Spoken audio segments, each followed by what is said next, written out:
근데 예전부터 공간 스튜디오 그리고 공간 임대 같은 이런 창업 인기가 굉장히 많았었는데요. 근데 최근에는 지식산업센터나 또 공간 임대업의 공실 문제가 또 화두로 떠오르고 있습니다. 관심은 있는데 창업해도 될지 고민이신 분들도 계실 텐데요. 오늘은 공간 임대업 전문가이신 윤영현 대표님 모시고 자세한 얘기 나눠보도록 하겠습니다. 대표님 안녕하십니까? 네, 안녕하세요. 자수성가 부자들이라는 유튜브 채널을 운영하고 있고 현재 파티룸, 공유 오피스도 같이 운영하고 있는 윤영현입니다. 반갑습니다.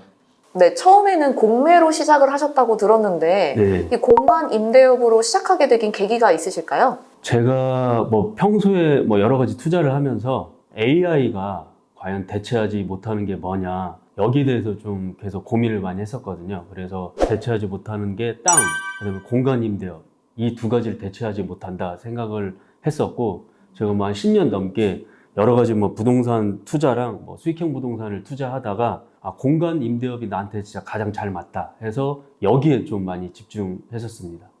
그리고 파티룸 같은 경우는 제가 한 3년 전에 회사를 다니다가 이제 퇴사를 했는데 회사 다니면서 이제 준비를 했었고 파티룸 프랜차이즈로 확장을 해가지고 지금까지 왔고요.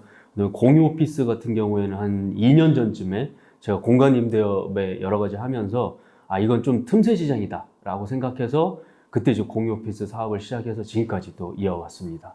제가 조사해 본 바로는 이 경기도나 서울 외곽 같은 경우에는 좀 공실도 많다고 들었는데 네. 세 곳을 뽑아주셨어요. 네. 이 세 곳을 뽑아주신 이유가 있으실까요? 제가 수익형 부동산 중에 지식산업센터 이게 제 이제 전문 분야이긴 한데요. 지식산업센터계의 강남 3구는 어디냐 해서 이제 제가 요거 상표권도 냈는데 문성영이라고 해서 외우기 쉽게 문정, 성수, 영등포 요 세 가지입니다. 강남 3구는 누구나 좋아하는 입지고 또 가장 어떻게 보면 타격이 좀 덜하고 또 누구나 선호하는 입지이기 때문에 수익형 부동산도 강남 핵심권역 여기만 좀 투자에 집중하고 있습니다. 특히 그 중에서도 성수를 또 강조를 해주셨는데 예. 초기 투자 비용이 어느 정도 들었나요? 제가 한 3년 전에 투자할 때는 급등하기 전이어가지고요. 작게는 한 5천만 원대에서 그다음에 좀 들어갔던 건 한 1억 원대 이렇게 초기 투자금이 들어갔거든요. 대출이 잘 나왔기 때문에 한 80에서 90% 나오거든요. 그러면 5억짜리 산다고 했을 때 대출 한 80% 정도 받으면 제 자기 자본금이 한 1억 정도 들어가는 거고요. 저도 어떻게 보면 흑수저 출신이기 때문에 어디서 돈이 막 나오는 게 없기 때문에 가장 대출이 좀 잘 나오는 게 어떤 거냐 해서 수익형 부동산 지식산업센터 이거를 좀 집중적으로 제가 투자를 했던 것 같습니다.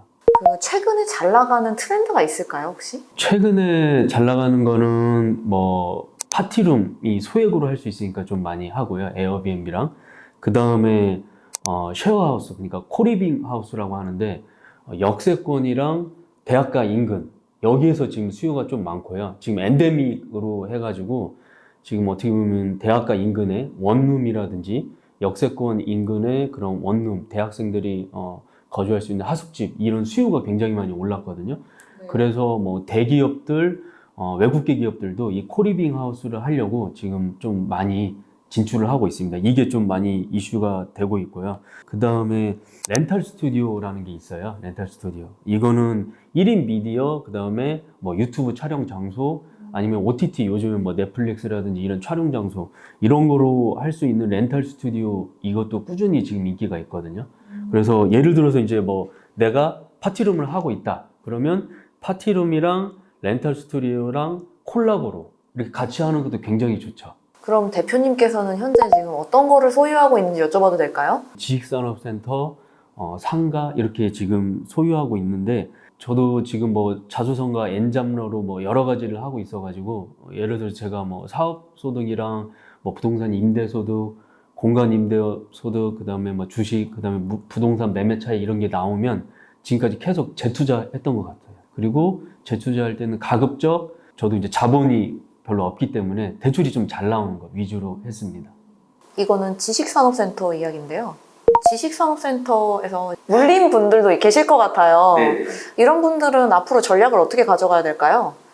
물린 분들이 좀 속상하신 분들이 많이 있을 텐데 이 지식산업센터가 이제 한참 좀 잘 될 때 제 주변에 보면 한 개만 사신 분들은 거의 없어요. 다 그냥 2개, 3개, 4개, 5개 샀습니다. 왜냐하면 다른 분양도 비슷하지만 분양가가 뭐 10억이라고 하면은 10%만 있으면 되거든요. 어떤 거는 뭐 5%만 있으면 되고. 그러니까 뭐 예를 들어서 2억이 있다 그러면 20억짜리 살 수 있는 거죠.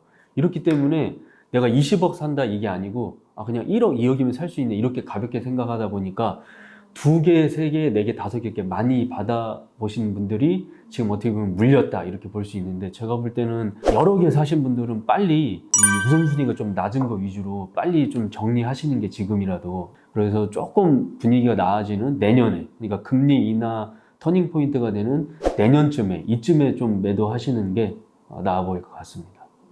이 초보자 분들이 맨 처음에 이제 진입을 한다고 생각을 해보면 어떤 테크트리라고 하죠. 어떠한 이제 과정을 거쳐서 이제 올라가는 게 좋을지 좀 추천을 해주실 수 있을까요? 일단 소액부터 말씀드리면 나는 뭐 사회 초년생이고 그다음에 초기 자금이 없다. 나는 수중이 한 뭐 1,000만 원에서 2,000원 정도밖에 없다. 그러면 뭐 파티룸, 그다음에 에어비앤비 이렇게 가볍게 할 수 있는 이거를 제가 뭐 좀 추천을 드리고요. 여기서 이제 핵심을 말씀드리면 제발 좀 작게 시작해야 된다. 작게. 왜냐면 주변에 뭐 이렇게 막 유튜브에 혹하는 내용 보고 그다음에 주변에 막 누가 뭐 잘 된다 해가지고 얘기 듣고 월천 그냥 본다 해서 처음부터 뭐 장사 뭐 그다음에 이런 사업 창업 이런 걸 좀 크게 했다가 코로나 때 제가 한 번에 진짜 훅 간다라고 하죠. 한 번에 망가지는 경우를 진짜 많이 봤어요. 그 다음에 보통은 오픈빨이라고 하죠. 그래서 뭐 첫 달, 두 달 이런 거는 좀 잘 될 수가 있는데 그게 1년 평균으로 봤을 때는 매출이 그렇게 잘 안 나옵니다. 그리고 또 뭐 코로나 이슈 뭐 이런 것도 있었고 앞으로 이런 게 이슈가 또 터질 수도 있고 해서 특히 이제 사회 초년생이랑 자본금이 없으신 분들은 제발 진짜 작게 시작해야 된다. 예, 이거 하나만 유념해도 제가 볼 때는 절반은 좀 성공했다. 그 다음에 파티룸, 그 다음에 에어비앤비 이런 부업을 할 때 가급적 집 근처, 사무실 근처에서 해야 됩니다. 왜냐면 멀잖아요. 저도 멀리서 해봤는데 2번 갈 거 1번밖에 못 가요. 진짜 지쳐요 본인이. 여기 이제 꿀팁이 될 수 있고, 두 번째로 예를 들어서 자기가 뭐 한 1억 정 이상이 있다, 아니면 뭐 은퇴 자금이 있다, 그런 경우 같은 경우는 꾸준히 수요가 있는 아까 뭐 대학가 인근, 그다음에 역세권 인근의 어떤 쉐어하우스, 뭐 그다음에 코리빙 하우스 이런 거 하기에는 좀 괜찮고요. 그다음에 렌탈 스튜디오도 요즘 1인 미디어, 그다음에 OTT 해가지고 수요가 좀 계속 늘어나고 있거든요. 이런 걸 할 때 제가 볼 때 제일 중요한 게 지금 상권 분석이 진짜 중요한 것 같아요. 상권 분석이랑 그다음 마케팅. 마케팅이 왜 중요하냐면 이 공간 임대업의 핵심이 재방문율이거든요. 그래서 재방문율을 높이려면은 아무래도 또 중요한 게 고객의 리얼 후기가 중요하잖아요. 그래서 고객의 리얼 후기를 데이터를 잘 쌓을 수 있는 이런 마케팅 능력이 좀 중요하고, 재방문율이 나오고 마케팅이 좀 되고 고객 후기가 쌓였다. 그럼 저는 이게 선순환이라고 봐요. 그럼 이 정도만 해도 진짜 반 이상 성공했다 이렇게 보거든요. 그래서 이 공간 임대업 핵심이 상권 분석 잘 해야 되고 그다음 마케팅을 잘 해야 된다. 그리고 마지막으로 그럼 난 돈 1,000만 원도 없다.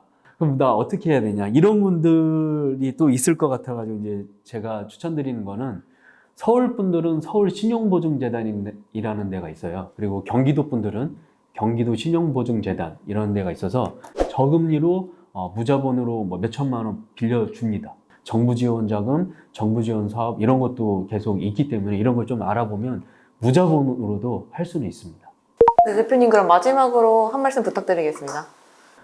저도 이제 공간 임대업 사업이랑 엔잡러로 뭐 여러 가지를 하고 있는데, 지금은 뭐 한 우물만 파는 전략은 좀 시대에 안 맞다. 왜냐면 제가 코로나19 때 특히 소위 잘 나가는 기업, 잘 나가는 뭐 매장, 잘 나가는 사람들의 한순간에 딱 한 개 업종만 딥답하다가 한순간에 좀 망가지는 경우를 많이 봤거든요. 그래서 앞으로 뭐 이 영상을 보시는 분들도 지금 어떻게 보면 좀 시대가 너무 좀 급변하는 시대이기 때문에 한 가지만으로는 좀 우리가 또 장담하거나 안정적으로 갈 수 없기 때문에 또 여러 가지 파이프라인을 좀 만드는 게 중요하지 않나 이렇게 생각이 듭니다.